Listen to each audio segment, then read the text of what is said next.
السلام عليكم ورحمة الله وبركاته. الفيديو بتاعنا النهاردة هنعمل فيه المسقعة بالطريقة الاقتصادية، يعني الفيديو بتاعنا النهاردة اقتصادي من الدرجة الأولى. هتقولوا لي ازاي يا رشا اقتصادي من الدرجة الأولى والمسقعة بتحب الزيت جدا وكمان البتنجان غالي وكمان الفلفل غالي وكمان الطماطم غالية؟ لا، ما هو أنا لازم أكل مسقعة، ولادي طالبين مسقعة، احنا من عشاق المسقعة. نعمل ايه؟ نقوم عاملين المسقعة بطريقة اقتصادية وبطعم كمان ولا أروع مما تتخيلوا.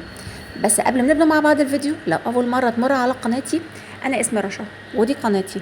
يا ريت ما تنسوش تدعموني بالاشتراك في القناه ولايك وشير ونفعل الجرس على الكل لو عجبكم الفيديو، باذن الله هيعجبكم. ويا ريت ما تنسوش تدعموني بدعوه حلوه من القلب. نبدا مع بعض بسم الله.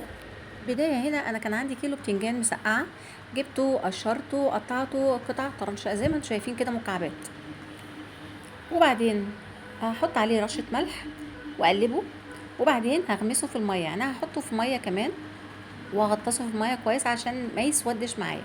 وبعدين عشان اضمن ان هو يفضل غاطس في الميه، لان البتنجان بيعوم على الوش، حطيت فوقيه طبق وفوقيه ازازه مليانه ميه عشان ما يعومش على الوش وما يسمرش معانا. والطريقه دي طبعا اتعلمناها من اجدادنا زمان، ربنا يرحم اللي ماتوا ويحفظ اللي عايشين. تمام كده. هنا معانا حله على النار، هنزل فيها بشويه زيت، هستنى لما يغلي الزيت طبعا او يتقدح زي ما بنقوله، وبعدين هنزل فيه ببصلايه متخرطه، بصلايه كده حجمها حلو كده، وسط او كبيره زي ما تحبي.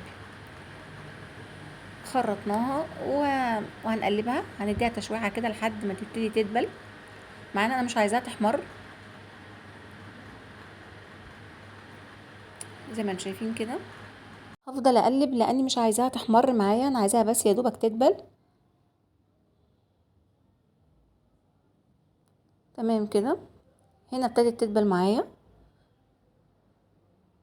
وبعدين هنزل عليها بمعلقه توم كبيره مفروم من اللي خزناه مع بعض من قبل. ادي معلقه التوم، وهقلبهم واشوحهم مع بعض شويحه بسيطه كده لحد بس ما ريحه التوم تبدا تظهر معايا. انا مش عايزاه يحمر هو كمان. ومن الناحيه التانية انا كنت مصفيه البتنجان خلاص من الميه، ونزلت بيه على البصل بالثوم، وبدات اشوح فيه، اقلب كل شويه مع التقليب لحد ما تلاقي البتنجانه ابتدت تاخد حواف او تسمر شويه او تحمر شويه من الحواف، وابتدت تبقى مكرمله معاكي. هننزل عليها بقطعه من الفلفل الرومي او اي نوع فلفل موجود عندك. كده خلاص ابتدت البتنجانه تكرمل معايا. هنزل عليها بالفلفل الموجود، الفلفل ده مش حار يا جماعه، بس اللي كان موجود عندي، وابتديتهم تشويحه مع بعض. وبعدين نزلت معجون الطماطم، صلصه الطماطم اللي احنا ضربناها في الخلاط 5 أو 6 حبات، وبعدين معلقتين كبار من معجون الطماطم اللي بتتباع في العلب. هنا بقى البهارات معانا، هنا رشة سكر صغيرة، ومعانا معلقة صغيرة بابريكا، معلقة كمون، ملح حسب الرغبة، فلفل اسود، كزبرة ناشفة، رشة سكر، معلقة بابريكا، معلقة كمون، الملح حسب المذاق، معلقة فلفل اسود، معلقة كزبرة. هنضيفهم على المسقعة ونديهم تقليبة حلوة كده. اللهم صل وسلم وبارك على سيدنا محمد وعلى اله وصحبه اجمعين. نديها تقليبه وبعدين نغطيها وسيبها لمده ربع ساعه تقريبا. وكده بعد ربع ساعه، هنا انا محضره الصينيه بتاعتي مقاس 26، نزلت فيها بالخليط بتاعنا زي ما احنا شايفين كده. اللهم صل وسلم وبارك على سيدنا محمد وعلى اله وصحبه اجمعين. افضلي صلي على النبي كده في قلبك وانتي بتشتغلي عشان اكلك يطلع طعم زي الفل. كده خلاص نزلت بالخليط في الصينيه بتاعتنا، وبعدين هدخلها الفرن رف وسط درجه حراره عاليه، تاخد بس لون من فوق لمده ربع ساعه.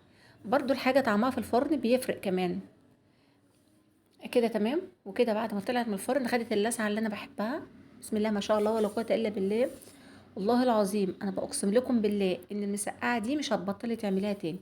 انا بندم والله العظيم على عمري اللي فات وانا بعمل مسقعه بالزيت وبقلي ومقدره حالي، لكن المرة دي المسقعة والله تحفة، بسم الله ما شاء الله.